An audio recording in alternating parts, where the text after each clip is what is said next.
There she is. You want to break in and steal highly regulated equipment. This could be our only ticket out of here. Welcome to the Romulus space station.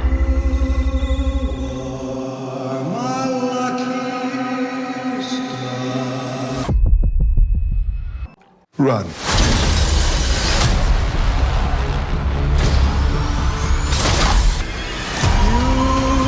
Impact event in 5, 4, 3, 2, 1.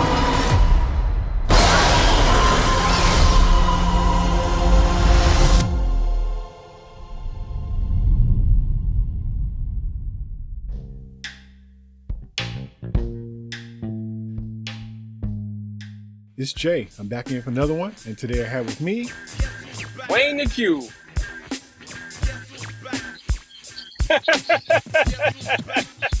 And let me tell you how good and how pleasant it is for brethren to dwell together in unity. That's right. And fellowship and just be able to, come together after such a long period. I mean, a lot has been changed in life and all this kind of stuff, but we still cool and we still hold it down and we still make it happen. So it's good. It's good to be back. That's right. Good to have you back. You always been here in spirit, though. You're one of the originators. First starting out stuff. Like seriously, man. Like our conversations begat the whole podcast stuff because it was no different than what we were doing in the parking lot. Right. Hours after the movie's over. The movie's over, sitting there 2 hours before the place closed and 3 hours after that in the parking lot, Still talking and going back and forth and stuff and no bloodshed, no ambulance. Yeah. Right. It's just straight vibe. Just vibe, yeah. It's so hard for grown-ups, especially grown men, especially grown black men, to find, people that you consider a brother and that you could kind of have a conversation with that you didn't grow up with. Because usually you just have the batch that you had when you grew up and you hold on to those the best you can. But to find, some cool people that's grown already, you know what I mean? Yeah. And from different places too. Oh, that's crazy. Yeah. That's hard. And they got their head on right too. Like, that's right. You know what I'm saying? Because you got to keep the squares about your circle.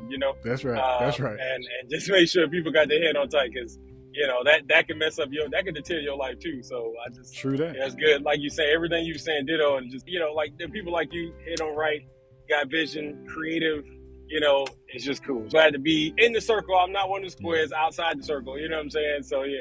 You're always in my circle, man. Like I said, you keep me on point and I appreciate you, still open for discussions and stuff like that. Because sometimes we'll just have a conversation out of nowhere about something that just came up out of the blue. And we'll sit there talking. Hey, man, what you think about this? Or what's up with that? Or whatever. Yeah. And it's beautiful. It is beautiful. Yeah. So I appreciate you for that, for sure, man. Same here, bro. Hey, man, so that new alien, Romulus, man, that was a thing. That movie, let me just say this, man. That movie was so crazy. I mean, I was low-key, like, I will say this. I was actually afraid in that movie at some points. Like, I was, like, scared. Like, I was like... I think at one point I actually like closed my eyes, like just on the nervousness piece. Like, wait a minute, is this thing gonna come out like in true fashion? Like, I'm not gonna lie, I was kind of nervous. I was kind of scared. I would say the same. This what I was anticipating.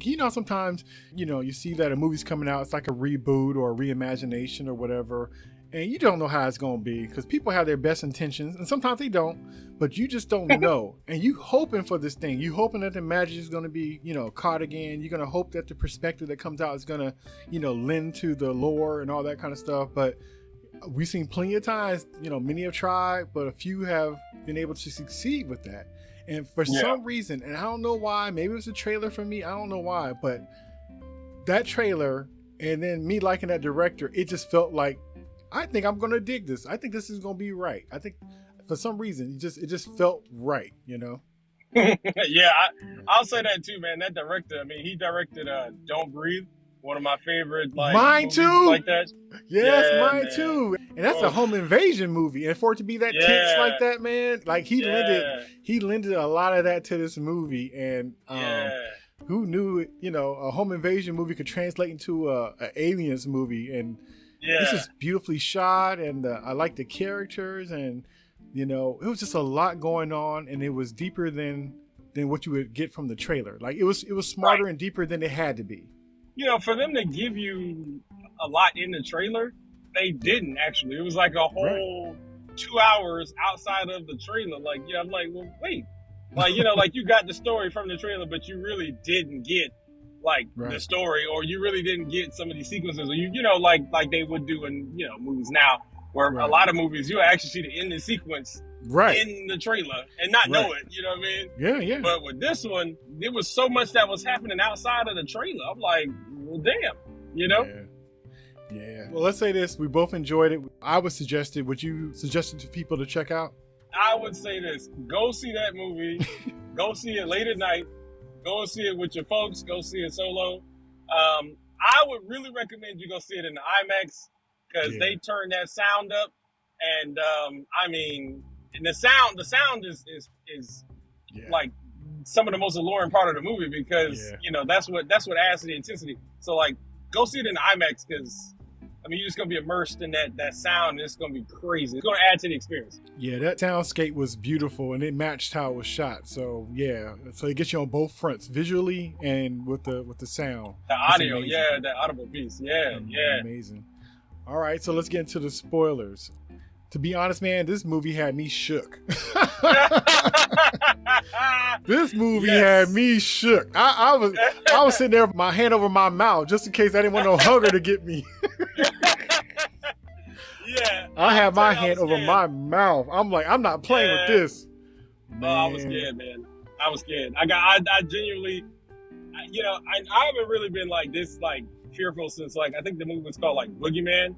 And then before that, Lights Out, but I was low key wanting to cover my eyes. I'm like, but you can't do that, no, you got to be strong, but man, them face huggers though, when they was flopping around like giant spiders, and I'm like, oh hell no. And then just the way he just merged the shock piece, but the sound, and that's it, because it's space, so it's like quiet. This serenity, and then boom, right. Oh, he just got me, Yeah, I've seen throughout the years different interpretations of those face huggers, and normally it's a situation where they're in a pod and the person looking over in the pod, hey, what's that, or what's that sound, or what's that thing, and they just kind of grab your face, right? But to see a herd of them splashing in water and hitting corners and stuff and knocking people off their feet, hitting them in the face so hard, I was like, what? I saw this trivia piece that actually acknowledged that. They said this is the first alien film with the face huggers that didn't actually have their eggs or pods. Right. Didn't have a pods at all. It was just straight them. Right. They were just coming after you like a pack of wolves. And like I said, I know. I'm like, man. And that scene where they had to get across to the other side of the ship. Oh. But that was like the face hugger central. And they have to go through here, and then we're gonna raise the temperature up. But listen, okay. But the funniest part about it is, okay, you can't be scared. You can't and when he says all this, he's like, you can't be anxious. You can't be scared. You can't make any noise. Right. You can't look. Can't sweat. You can't do this. You can't sweat. You can't sweat. You can't get goosebumps because that lowers the temperature. You can't do this. Right. I'm like, well, damn. Why are we going in here? Right. I'm gonna die. Are we just asking for the whooping? We just asking to get murked off? And then this fool gonna take a phone call. I know. Out of all the things you can't do, that's what I'm about to answer this phone. And they all the face huggers just looking like, is he serious? It was almost like some of them scenes, people get those video clips.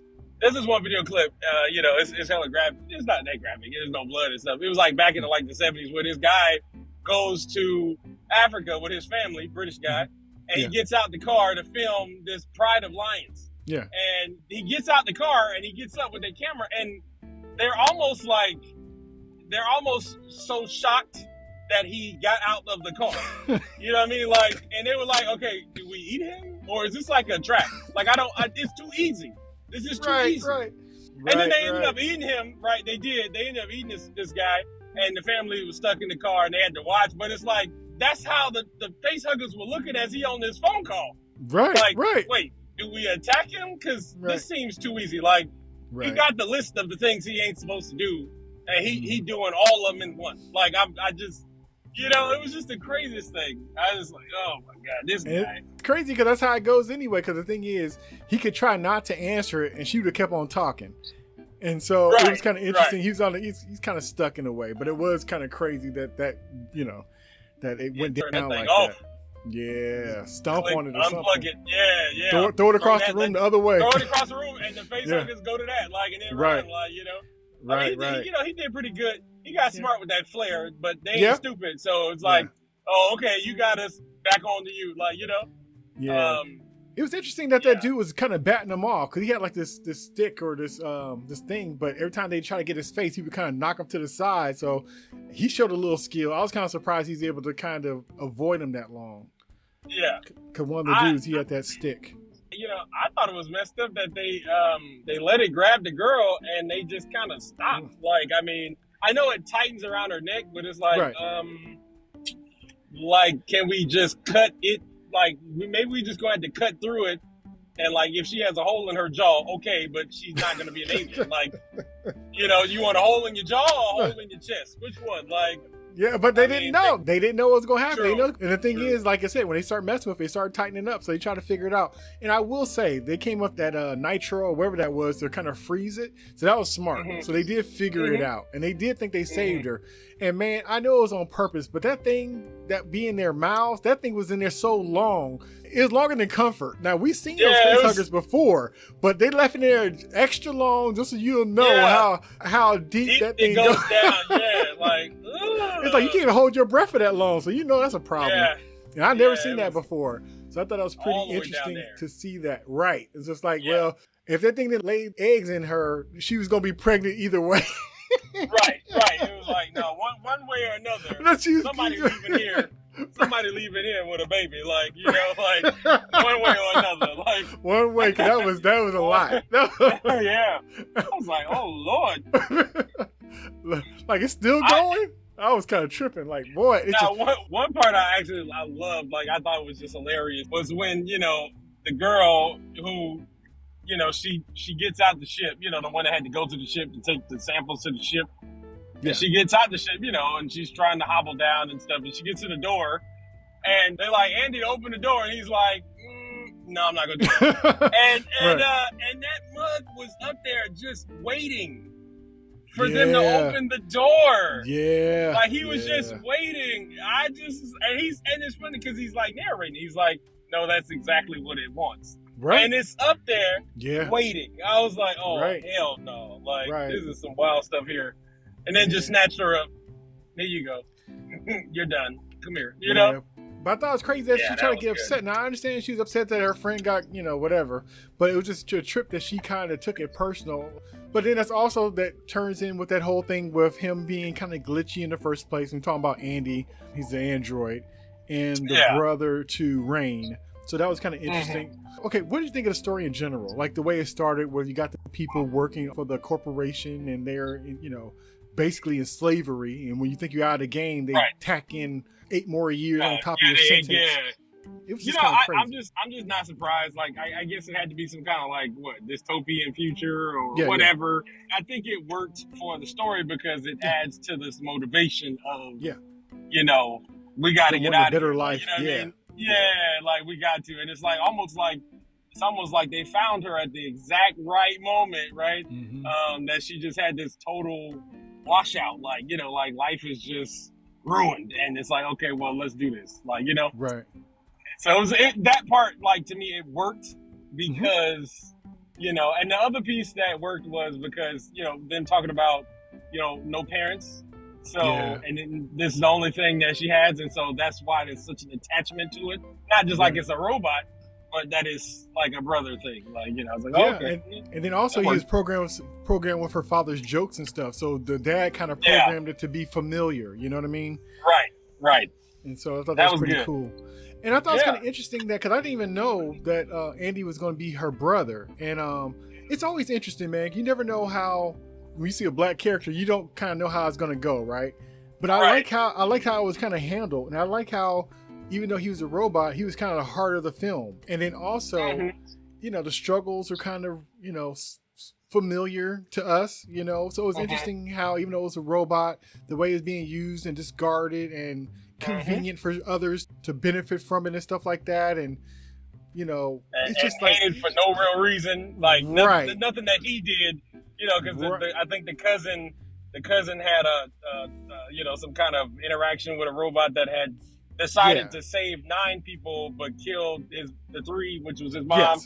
So that had nothing to do with him at all. It was some other robot, but he hates all robots. So it's like, that piece is very relatable. Like, we just catch the hate just cause. Like, right. So it's very interesting that it almost could have been, like at times when I saw it, I was like, "Are you talking about because he's black, or is it because he's a robot?" But but I thought it was kind of interesting how they played with that, and I thought it was really cool. But that I think the actor name is David Johnson, and he did such a great job. He was very just powerful, and he played him like because he's glitchy and have problems and stuff. But then they needed him to kind of get through the ship and stuff, and so they came across the robot Rook, and so they kind of borrowed his access code or access disc that they gave to him, and he turned like a whole different character. He's almost kind of like his speech was better, he moved differently, he got powered up and stuff like that. But then his motives were different, because before it was about saving her, and after a while it was like, well, we're working for the corporation now, so what's in the benefit of the corporation, of the company? So that was that was kind of cool too.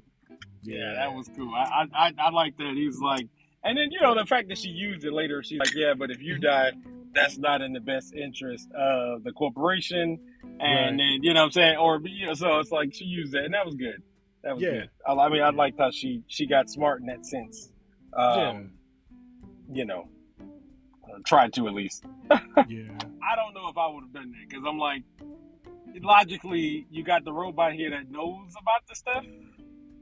Versus and in a sense, they, because he's so glitchy, he's almost like a special needs, like a robot, like a special needs robot, like he needs, and so it's like, okay, you're gonna logically choose to forego the Andy that's like, fast, knowledgeable, he can process fast, knows about these things to some extent, blah blah blah, right? Versus the, what I mean.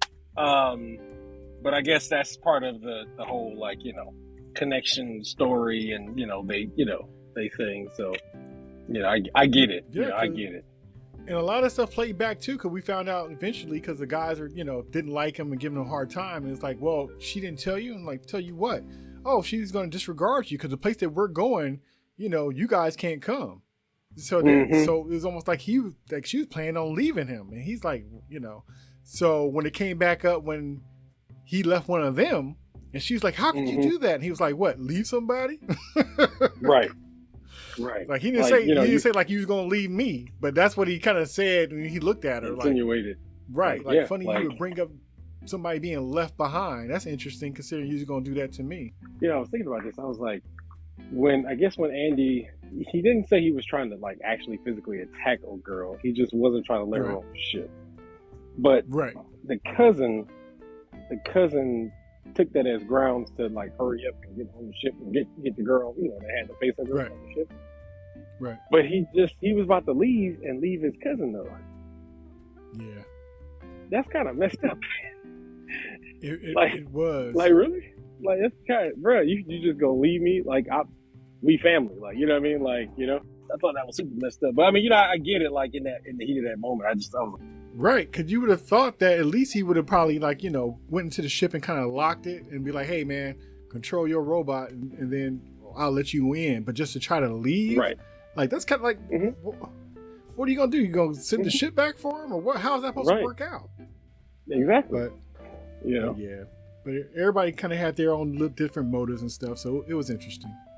So now, one of the other pieces that I thought was really intense, and it kind of was, I guess, a play on the alien resurrection hybrid, Yeah.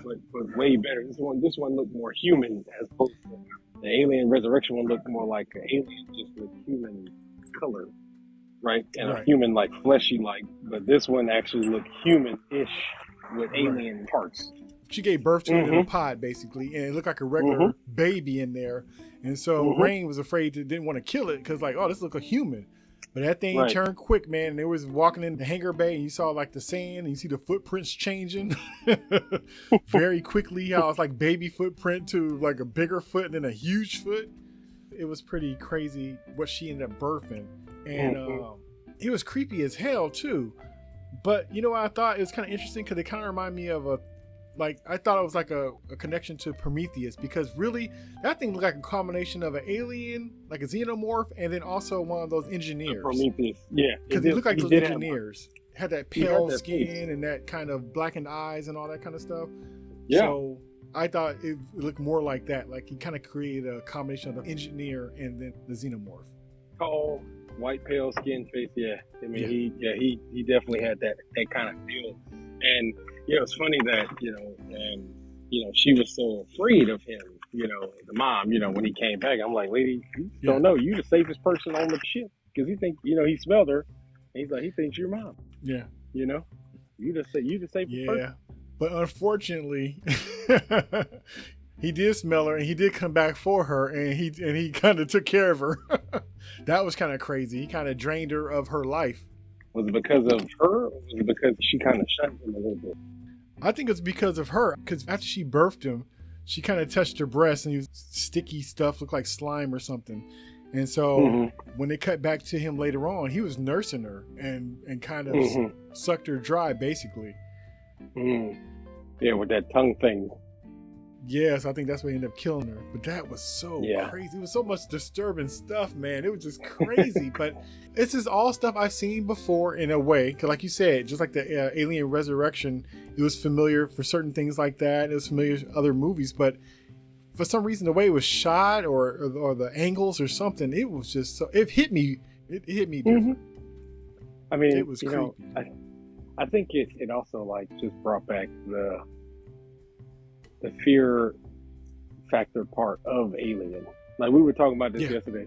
You know, like how you got the sci-fi horror genre, whatever, but Alien is more like horror, suspense, versus Predator, who is like action, thriller, suspense.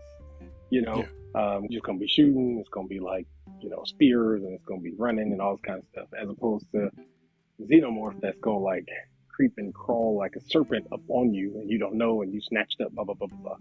Right. And so it definitely brought that element back to it of this terror horror thing, Yeah. Yeah, they did a great job, man. It really had its own lane, and I heard that this movie is supposed to be between Alien and Aliens. It's supposed to be in the middle of that. And I thought it was a nice sweet spot to do it, because if you do anything past that, you're going to either have to erase something, or you're going to have to include some stuff you don't want. So to find a place in between, and then the same technology is there with the old school screens and stuff, and the old weaponry. And speaking of weaponry, man, that rifle with the auto lock, oh, that was beautiful. That was some RoboCop stuff, right? Getting your target, and it kind of curves for you, it kind of hits those angles for you. That was such a beautiful weapon. That was dope. I think the other thing I like too, that they kind of paid homage to the first Alien. That he was the one that was strung up. Yeah, that was the first one, like the very first one. Yeah. And apparently they had even that harpoon was showed the harpoon that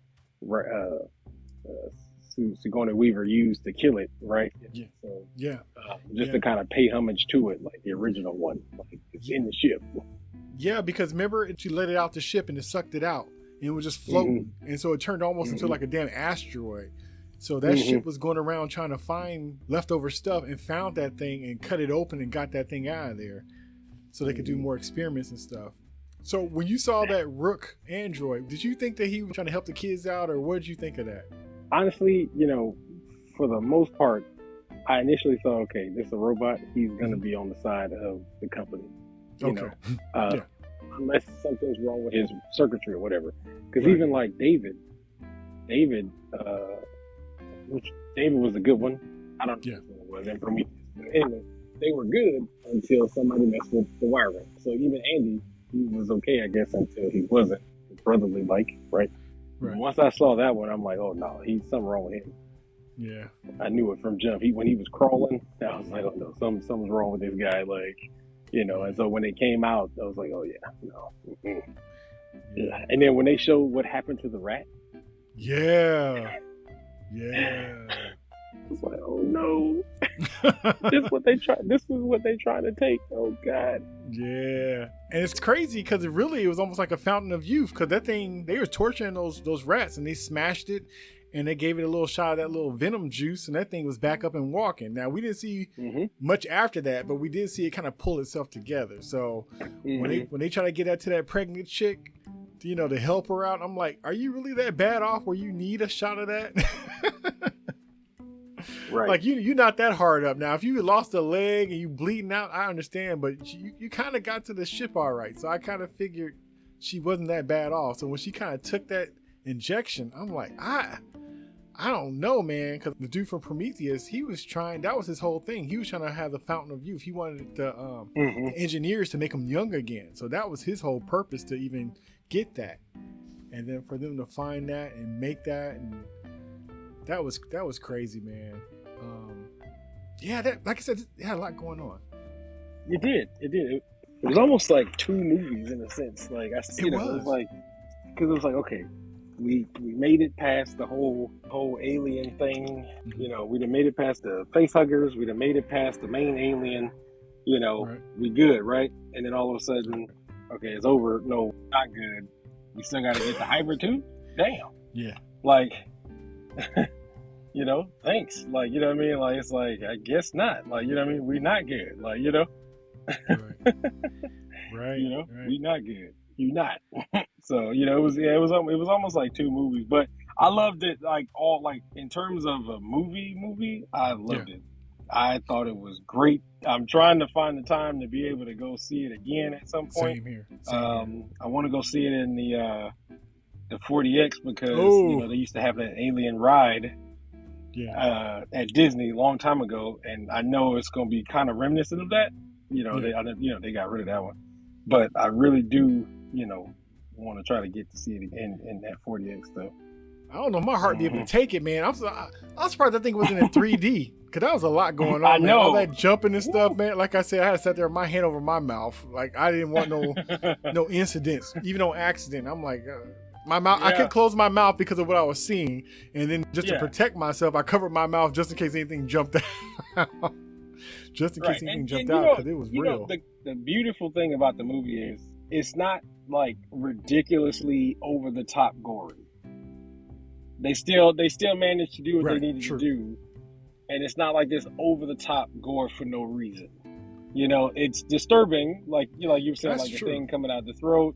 Sometimes, you know, the acid, you know, so they have these disturbing pieces, but it's a necessary disturbing, not necessarily it's just like, let's just throw a acid on the skull just because, you know, let's just show like, you know, chest being ripped open, blood just everywhere. Like it wasn't that. Like they would walk into a room and it's blood on the wall because we know this thing is out. Is what it is. Like, you know what I'm saying? So outside of like the birth piece and, you know, which is going to come with that, right? The hugger. Down the throat, the esophagus, which is gonna come with it. Outside of that, it was like, okay, cool. It wasn't like this gore, it was just terrifying. You know, it was like everything was necessary. Yeah. Right. And the stuff that was kind of gory, it was almost like you haven't seen it quite like that. So you're watching it and just kind of tripping out. Like, one, because it's really well done, but two, it's like, I've never seen this. Even though I've seen this, you know, several times in several movies, I've never seen it quite like this.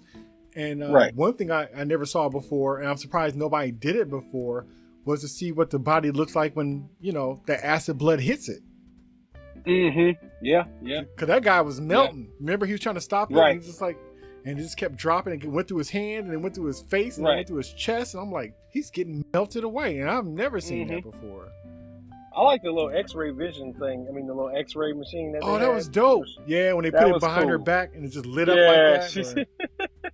Yeah, because we had seen that only when Alien versus Predator, when they look at, when the Predator looks at you, he can see it in the person's chest, right? Because he got the X-ray vision, or he got the thermal.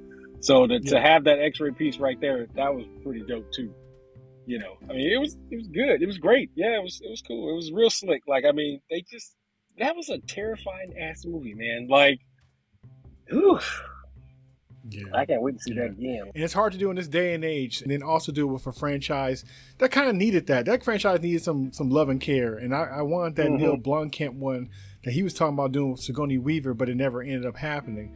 So hopefully this will kind of spark something. But it was really cool to see it. I thought it pulled it off pretty well, considering that we didn't have any characters from before or anything like that. Even though it was in the same world, it wasn't like, here's Ripley or here's whatever. Like, they just kind of had their own little crew with their own little purpose, going through their thing with a bad situation. Right. And so I thought it was pretty neat. And that director, was it Frankie Alvarez or whatever? He was the right person for it, because, like I said, if he did a home invasion movie with a blind dude and made it that intense, and they did Evil Dead too. Of course he'd be able to pull that off. Yeah. Okay, to be honest, I was afraid to see it. That looked a little too creepy. I wanted to see it, but I couldn't do it because I was a little creeped out. So I have to admit that. It looked a little too creepy for me. That one was a little bit more like gore. Like, they had, just the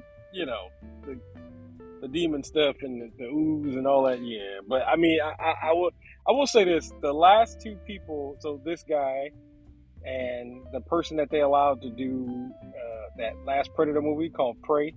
I mean, that was a good in terms movie of like, in terms of like kind of like these soft reboots of these prequels, because they really be prequels.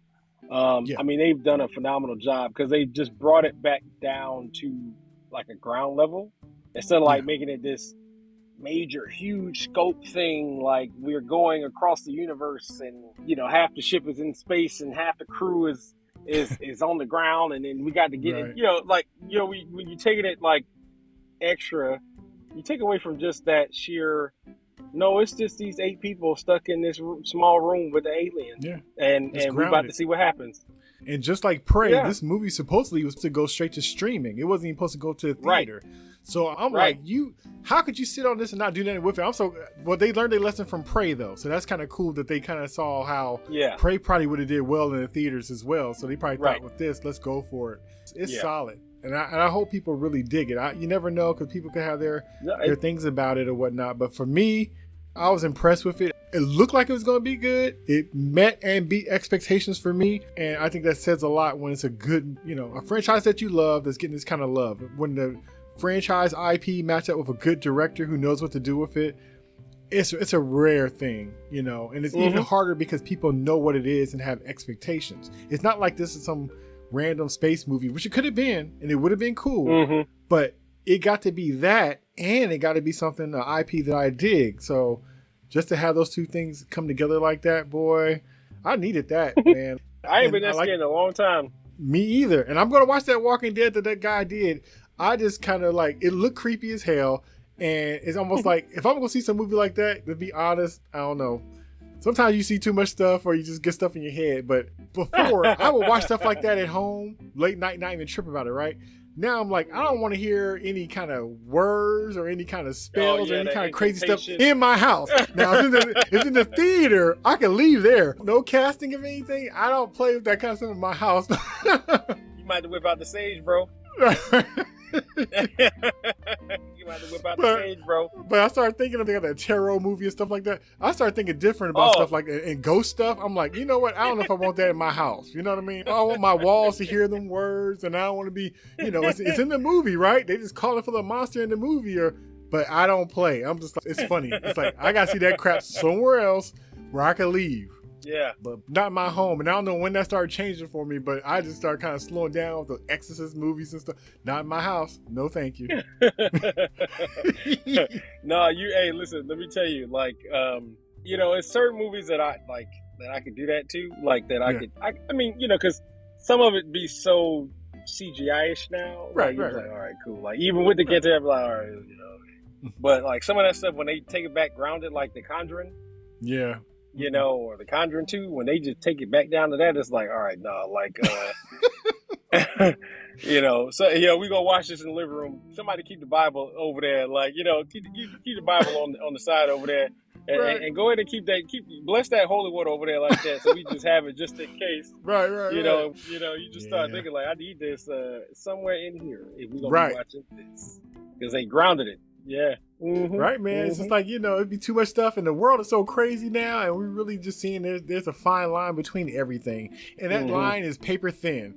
So we gotta be careful what we poking on and what we walking into, because it's just. And I'm not even a scary person like that, but just as you get older in time, and just the stuff we just been through, just as a people, just in recent years, it's just a lot. And you know, like the thing with Cat Williams and the year of truth, or things being unveiled and stuff. It's just been more of that, and I say this, there's been enough stuff going on where I almost gotta respect that. You know what I mean? And I'm talking about as far as everything, not just because people dirty little secrets and stuff like that, or government or whatever. I'm talking about everything. It's a fine line on everything, and when you see it, I'll just say, when you see it, believe it. I'll say it like that. Do with that what you will. That's right. This whole thing of denial, and that's not what I thought, and you seeing the truth and you still want to make excuses for it, that's on you. You are accountable for what you know.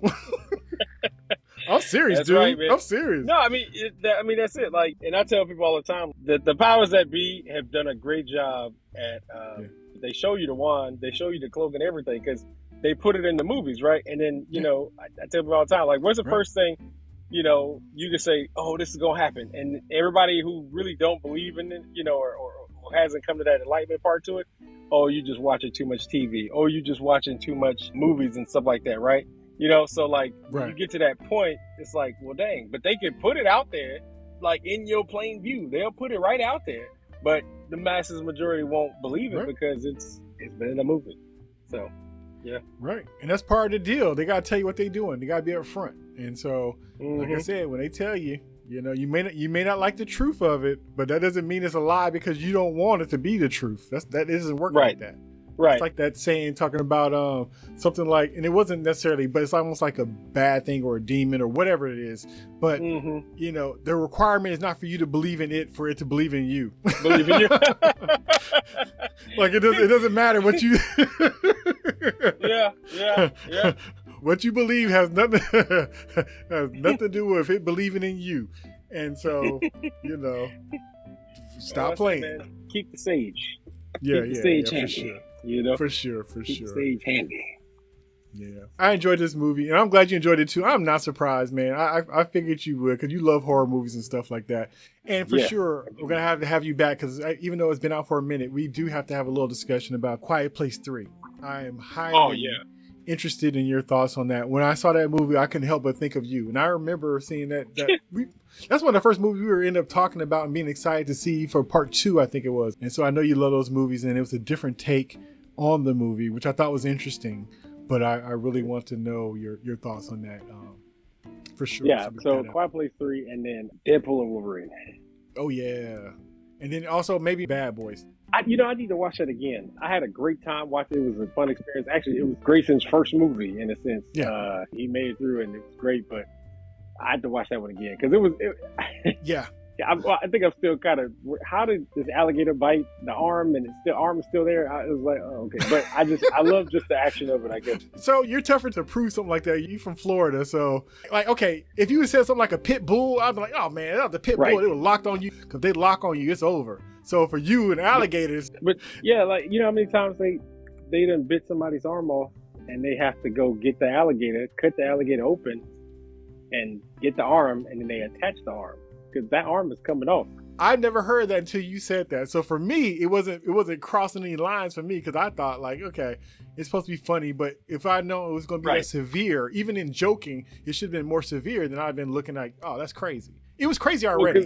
Him fighting an alligator, as small as he is, that thing would have ate him up, as a whole, would just chomped him up. So, me seeing that was kind of like, okay, but you, like I said, knowing how that really works, yeah, that wouldn't fly. and it's going death row, and that arm is coming off. The limb is coming off. Like, yeah, it's coming off, and there's nothing you can really do to stop it. Maybe poke it in his eye, maybe, but the arm is coming off because he's gonna roll. Like, you can't stop him from rolling. You can't roll fast enough with him either. So right, yeah. So that next Bad Boy movie would have been a poster with Will Smith, Martin Lawrence, and the albino alligator in the middle, yeah, with his arm in his stomach. one arm Willie over here, like that was but yeah, I mean. Yeah. No, but yeah. I'm gonna say this, man. That Alien was really good.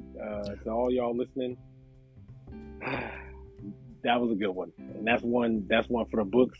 Yeah. Takes you back to the original. Takes you back to like that feeling of just being afraid. You know, and I think part of what the magic of what happened was, you know, going into this theater, knowing that this is a movie light years away and in the future, but still being that immersed in like the feeling, like, you know, like leaving the logical thought of everything that is now and still being able to, like, that movie immerses you into that world or that realm. Yeah. I mean, that's amazing. You know, this ain't happening, but in that moment, it was happening. And so I thought they did a great job, and I wholeheartedly love it, and I recommend everybody check it out. Yeah, I totally agree. Yeah. I thought it was like a lot of old stuff that you could kind of look back and reminisce on, and nostalgic stuff. And he had a lot of new stuff too. And that's amazing to do at this point in the series, to be this far along and still see new stuff or stuff done in a cool new way or perspectives and stuff like that. I thought it was a full meal of a movie. It was better than it needed to be, because it could have just been a drama. It could have been a horror. It could have been situation comedy and certain things. It was just interesting. But it was not corny. Yeah, not at all. Not at all. And that's hard to pull off on a sci-fi movie. Like, most people, they just, you know, say a sci-fi, so it could be on a ship, but they actually had, you know, reasons and encouragement to do certain things and plot to lead them certain places, and people, you know, the worst coming out of them because of the situation, the best coming out of them because of situations. It, like I said, it wasn't, more than it needed to be. Glad it was what it was. Glad I got a chance to see it. Can't wait to see it again. If you see that thing in IMAX, see that thing with a good sound system, because it all plays into it. This ain't no thrown together thing. Somebody loved this. Somebody, you could tell. Somebody had an idea and a vision, and they worked that crap out. That don't happen these days, man. I see too many bad reboots and remakes. You know, like I said, I'm tripping that they did it for this, but I'm glad I saw it. I'm glad I got a chance to experience it myself. It's definitely worth it, y'all. Like, go see it 1, 2, 3 times, and then take your folks. Everybody gonna be scared together, and y'all gonna be laughing about how scared such and such was in the theater. I'm jumping out my seat, so, you know, I was jumping a couple times. I'm like, oh Lord, Jesus. Me too. And it was a good feeling. Well, right on. So once again, it was good seeing you again, man. Can't wait to speak to you again. We're gonna pull it back together for sure. Right on. But it's been a pleasure, man. So that was Jay and Wayne the Q discussing the new Alien Romulus movie. Now in theaters. Go check it out. Until next time. Run. Peace. Peace out.